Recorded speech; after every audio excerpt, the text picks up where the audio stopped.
Over the past week, I've been working on a set design concept for artist Yaelokre. I came across their music last year and was swept up by this incredible world that they've built around 4 characters who form not only the subject of the music, but also act as co-authors. And beyond the music, Yaelokre, or Keith Osk, is an incredible illustrator and uses these illustrations to flesh out the design of the characters, their backstories, and their journey. Now, all of this is backed by their dual Filipino and Icelandic heritage, which acts as a further point of inspiration for their aesthetic and sound.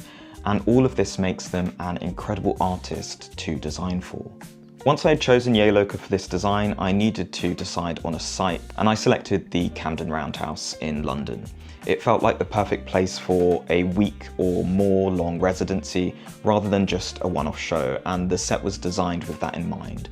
It needed to be durable and practical whilst also immersing the audience in Yaelokre's storytelling. These 4 characters, Clementine, Cole, Kingsley and Perrin, are key to the story.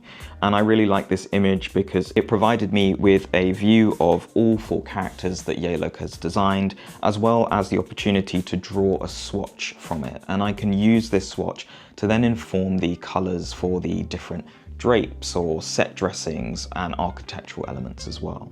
We've got these 4 earthy ochre colours, and then this one pop of kind of aquamarine green. As well as this, we clearly see the title for this particular collection of songs, which is Hayfields. What I like about these illustrations is how practical they are.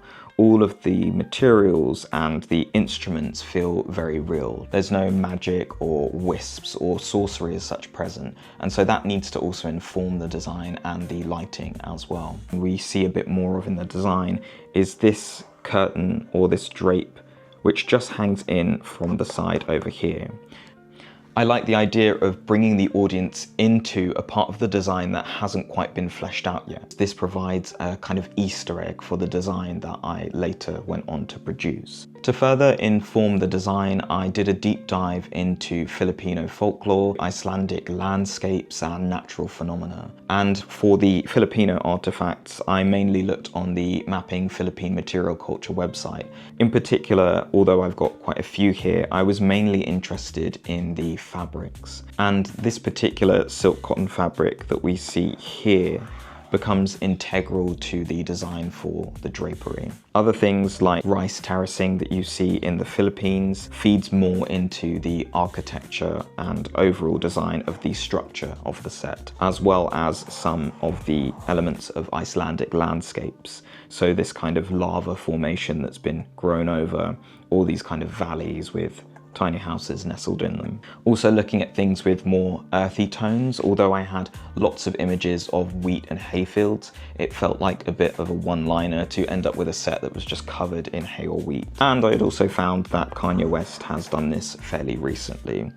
Instead, I opted for looking more at, again, Icelandic landscapes, these kind of natural rock formations that have this kind of hexagonal form to them. So those feed into the design as well. Now, because I looked at the original illustration by Yaelokre and really liked that curtain peeking in, I began to look at tent designs, tent structures, these old images of circus interiors, and I like how bright and light they are, rather than the kind of dark setting that we normally find ourselves in when watching a performance. The idea of it being quite hazy and warm on the interior and having these kind of ombre style fabric. In order to start drafting the design, I found the plans and the elevations of the roundhouse. Now, there are 2 key ways that performances happen within the roundhouse. It will either be that there is a stage at the center, or the way that I've designed the set is to be at one side with the audience on the other. I began sketching in plan as well as in elevation, and my normal process for this is to do very rough and ready drawings. So taking an elevation, for example, I might take some trace, rip it, cover it over and just start sketching. In this case, the recurring theme was landscaping and drapery, and figuring out a way that the band would navigate this design, making sure that there are platforms and elevated spaces that Yaelokre could perform in, on, and around. And I'm also interested in how I use the context or the existing elements of the roundhouse, like the columns within the design, how the characters will kind of flit in between them, how drapes could hang in between them as well, and whether these drapes will be projection surfaces or simply ways of enclosing and making the space feel cocooned. With the landscaping element, I was thinking of having either hills or peaks that Yaelokre could perform on top of, climbing up the crest of a hill to perform out over to the audience. So you'll see over and over again these kind of hills or peaks feature within the design. And you can see I've got, say, Yaelokre here, as well as maybe the keyboardist or the drummer off to the side. So here in this particular packet, I've got a background, which is a perspective view of the interior of the roundhouse with my illustrations drawn on top. We've got these 3 key staging elements, which again are referencing the rice terracing in the Philippines, with the Icelandic rock formations to the front of the stage, and then these fabrics or these drapes which cocoon the stage.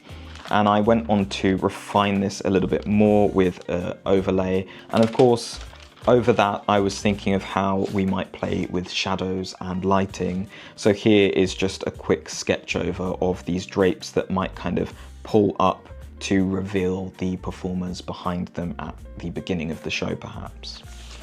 Now, I really enjoy making physical models, and this model came halfway through beginning to flesh out the 3D elements of the design. There's a little Yaelokre as well. Now, each of these platforms is made of 3 key elements. You have this structure, which is for the performers to stand on, with a series of steps leading to the back. The next part is the terracing, and I wanted to look at this as a really practical build. So it has got these vertical elements with the horizontal elements slotted into them. So this could be built. It could be CNC'd or it could be laser cut fairly easily. We've then got this bit of fabric which layers over the whole structure, and the idea for this was to have a kind of ombre of color, but also an ombre of flowers, which could be made from recycled materials or fabric or card perhaps. So here you can see what that looks like in some of the renders. So we've got the structure here for the platforms, you've got your horizontal elements as well as these vertical elements that they slot into. You've then got the ombre or the fabric over that structure. And for the stage that is at the front, it's got slightly longer fabric with the idea that this then cascades over the front of the stage. The remaining 2 are a little bit smaller and just sit to the side, kind of like so. And you'll see in the sections or the elevations that this stage was raised because we also have to think about how the audience sees the performers from a distance. Now, all of this felt like an elevation of Yaelokre's existing performances. In this image, for example, you can see that they are using platforms. They've also got these microphones that are wrapped all the way around with flowers. So it doesn't feel like it is too discordant with what they're already doing. And I really liked the idea of featuring lights within the platforms. These could either be turned on one by one to highlight a particular band member, or maybe they come on slowly at the beginning of the performance. But these then shine through the structure and you can see the silhouette of the horizontal and vertical bands through this ombre fabric. Now you'll see at the front of the stage where I've added in those rock formations from Iceland, and these act as both steps as well as lighting elements. The way that these work is you've got these elements that sit on stage, and these can act effectively as steps down from the platform so that Yaelokre can access either side of the platform and be closer to the audience. There's also these here which have lights in them, as well as wildflowers and or wheat or potentially some sort of cardboard formed flowers, and these act not only as a lighting element but also as a buffer between the performers and the audience. I like the idea that there wouldn't be huge barriers surrounding the front of the stage and kind of ruining the set a little bit, but I imagine that there would be security issues and we would likely have to wrap the front of the stage. In any case, I decided that in the renders I wouldn't feature this barrier. Now there are 4 key draping elements to this design. We have these side drapes which effectively provide some security to the side of the stage for the performers. We've then got these 2 projection drapes which will show some of the illustrations as well as potentially a live feed of the performance, and these also sit either side of the stage. You've then got these two central drapes. There's one here and there is one just above, and then we've got some drapes to the back here. These also allow for entrances and exits for the performers. They're also semi-transparent or translucent, so the performers will be able to be seen as they're traveling along the ramps that access the stage to the back. The two drapes that had the most design go into them were the middle drapes and the projection drapes. Now for these central drapes, they feature two fabrics. There's one that runs around the edge, which is here, and then there is a central fabric which is semi-transparent. Now the idea for the fabric that wraps around the edge was that I drew from the silk cotton textiles that I had found on the Philippine material culture website, and I took small parts of that pattern and then used the swatch from Yaelokre's illustrations to produce this new pattern here. And I then did a slight adjustment to the colours to make a second drape which hangs just below.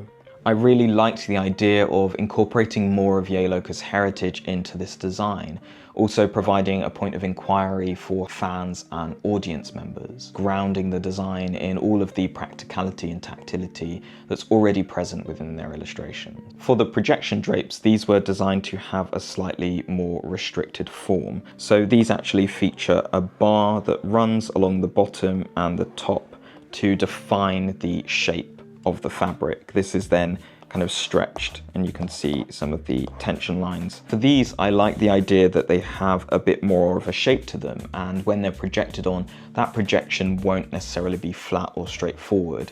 There's also various other bits of fabric behind. You could imagine having a lot of light leaking through these fabrics and then these kind of hazy projections, particularly when things like smoke machines are used. And hopefully we end up with something that's a bit more interesting than your typical square LED screen that you might see used in a traditional performance. So I've effectively got these kind of three lighting stories here. One which shows the kind of full bright light that's really referencing some of those circus interior images. It's very warm, it's very atmospheric.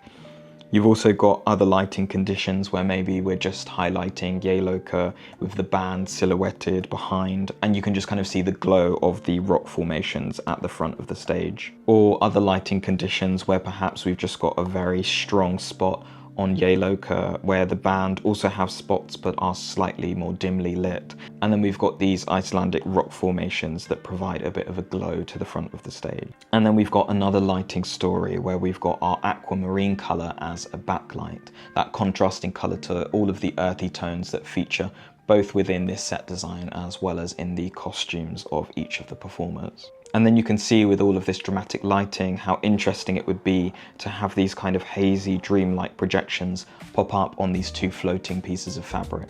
Within the 3D model, I wanted to look back again at the possibility of silhouettes at the start of the performance. I really like the idea that Yaelokre could be backstage, backlit, and the drape features their silhouette as they begin to sing one of their songs, or perhaps introduce the start of the performance with a story. All in all, this design takes Yaelokre's existing aesthetic and produces an elevated stage design that draws on their heritage and further suspends the disbelief of their audience. More than a one-liner, it can easily feed into the story that Yaelokre is weaving and become canonical, something that can be built on in further illustrations or performances. I'll be doing a bit more of a breakdown of the technical aspects of this design, from the software that I've used to some of the more technical drawings and the physical model as well. If you found this video interesting, I would love to hear from you which artists and venues you think it would be cool for me to design for next. This channel will be dedicated to my set, experiential and architectural concept projects, and soon my website will be in place so you'll be able to see this all there. If you're also interested in utilising some of the tools that I've used and learning how to 3D model or to have your models appraised, or you need someone to do your models for you, you can also get in contact with me at russell@ruro.com. Thank you so much for watching this video. I hope that you enjoyed it. Hopefully Yaelokre will also see it and enjoy it as well. And in the meantime, that's me for now.